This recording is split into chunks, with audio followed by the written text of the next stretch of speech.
walk into a room, you smile, you nod, you play your part. People say nice things about your clothes, your energy, your smile. It's polite, it's expected. But it never really lands, does it?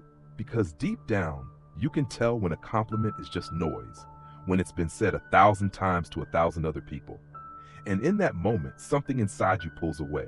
Not because you're ungrateful, but because you're craving something real. Marcus Aurelius wrote, "It is not death that a man should fear, but he should fear never beginning to live." And perhaps, one of the ways we avoid truly living is by swimming in shallow waters, where praise is easy, but presence is rare. This isn't just about flirting. This is about connection, about the kind of attention that quiets the room, the kind of words that don't flatter your image, they challenge your soul. Most compliments, they aim for approval. But the Stoic, he aims for alignment.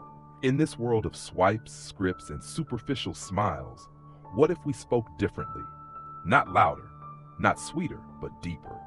What if we spoke in a way that stirred something in others, not just desire, but recognition? In this video, you won't hear pickup lines. You'll learn how to use words like a mirror, not to impress, but to reveal.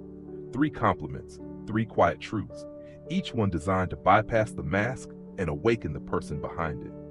Because the goal isn't to be remembered for your charm, it's to be felt long after the conversation ends. Mystery isn't deception, it's depth unspoken. In Meditations, Marcus Aurelius reminds himself, don't be satisfied with stories, how things have gone with others. Unfold your own myth. This first compliment isn't about charm, it's about awakening that myth within someone. When you say, there's something about you I can't quite figure out, you're not flattering. You're reflecting something rare, presence without possession. You're showing curiosity, not conquest. Most people speak in conclusions. You're beautiful, you're funny, you're smart. It's finished. But this opens a loop. It invites her into reflection, not validation. Why does this matter to Stoics? Because true connection doesn't live in certainty. It lives in wonder, and wonder invites alignment. You are signaling, I see that you are more than what meets the eye, and I'm not here to define you, I'm here to witness you unfold. Here's what this compliment really does. It speaks to her uniqueness, not her utility. It offers presence, not possession. It awakens introspection, not attention-seeking. And that's Stoicism in action. You are not feeding the ego, you are respecting the essence. The woman who hears this line and feels seen rather than flattered, she is already walking the path of awareness. She's not obsessed with you, she's awakened through you. That's what happens when you speak not to impress, but to invite. We live in a world that rewards performance. We curate our image. We manage impressions. We give the world a version of ourselves we think it will accept. But beneath that, beneath the well-lit photos and the polite laughter and the socially approved confidence, there's always more. There's the real story, the side of someone that comes out when they're not performing, when they're not being watched, when they finally feel safe enough to be seen. And most people go their whole lives without ever being seen that way. So when you say to someone, I feel like there's a side of you most people never get to see, you're not complimenting their looks or their charm. You're doing something much rarer. You're offering space. You're saying, I notice more than what you're trying to show me, and I'm not here to take from you. I'm here to witness you. Seneca once wrote, as is a tale, so is life. Not how long it is, but how good it is what matters. And often, the good in someone's life, the richness, the depth, is hidden behind walls built from years of being misunderstood. This compliment gently knocks at those walls, not to break them down, but to say, I see they're there, and I'm still here. Here's why this works, not just in attraction, but in real human connection. It affirms her depth. You're acknowledging that she's more than what the world expects her to be. It signals trust without demand. You're not asking her to open up. You're showing that if she does, you'll respect it.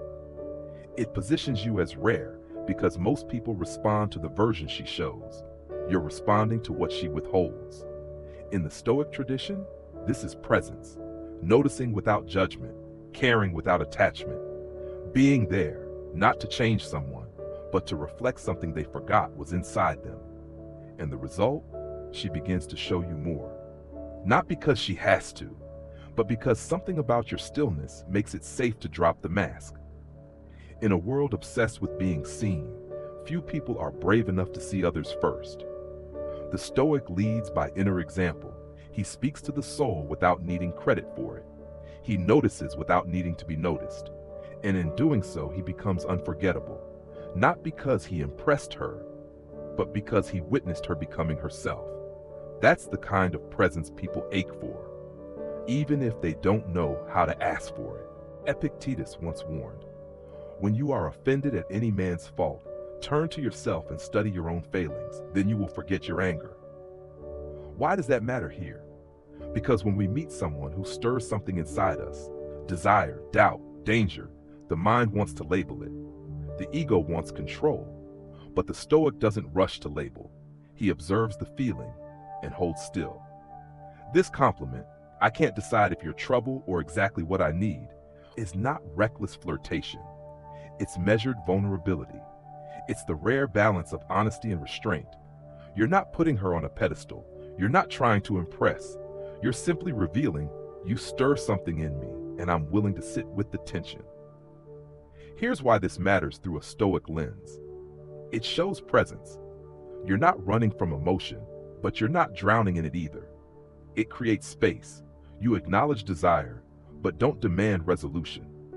It flips the frame. She becomes the one wondering, what does he see in me that both excites and unsettles him? The Stoic man doesn't chase excitement. He values alignment. But sometimes that alignment reveals itself through the fire, not around it.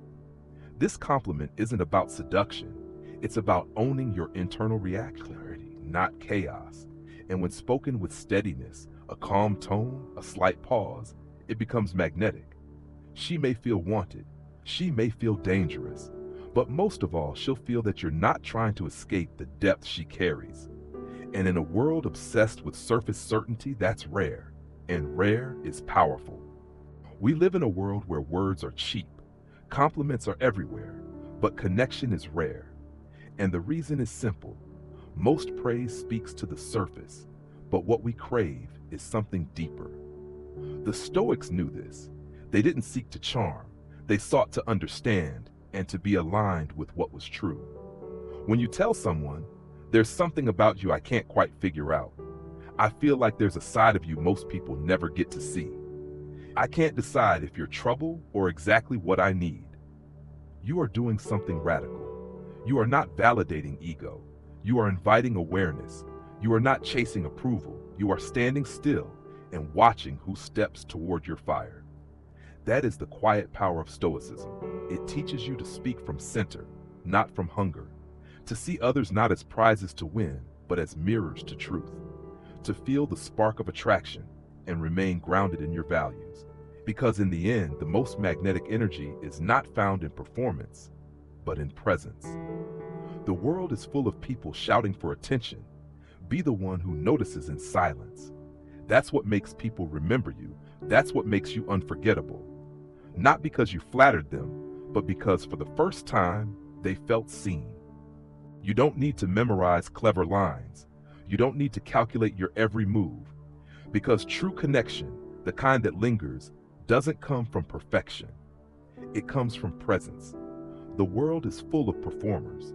People trying to be noticed, trying to be liked, trying to be needed. But the Stoic, he doesn't perform. He observes, he listens, he speaks when there's something worth saying, not to impress, but to express. That's why these compliments work. Not because they're flashy, not because they manipulate, but because they reflect something deeper. A man who sees clearly, who feels deeply, and who chooses to speak with care. Most people don't remember what you said. They remember how they felt when you said it. And when you speak from alignment, not anxiety, people feel safe around you. They feel curious. They feel awake. That's a rare gift in this world. So the next time you're with someone, don't reach for flattery. Reach for clarity. Slow down, look them in the eye. And if you feel something real, say it. Not to be clever, not to be charming, but because truth, spoken with intention, pierces deeper than any compliment ever could.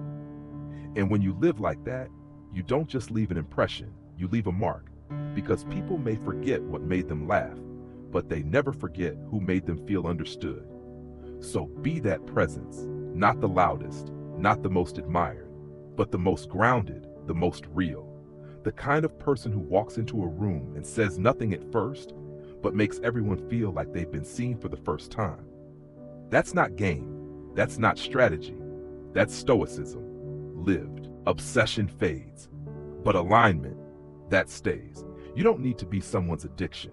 You don't need to be unforgettable because you stirred their chaos. Be unforgettable because you awaken their clarity. This is what Stoicism teaches us, that you don't need to impress anyone. You only need to live so honestly, so quietly aligned with your truth, that your presence alone becomes a mirror to others. A mirror that says, you are more than your appearance. You are not defined by attention. You are seen, truly seen, and still whole. Let others chase noise. You walk in stillness. Let others perform to be loved. You live to be free. Because the man who knows himself, who speaks with calm power, who listens with intent, who compliments not to gain but to connect, that man doesn't chase love. He attracts depth. And in 2025, when everything feels faster, louder, more desperate for attention, choose presence. Choose depth. Choose the quiet power of seeing and being seen without needing to be understood. That's where real connection begins.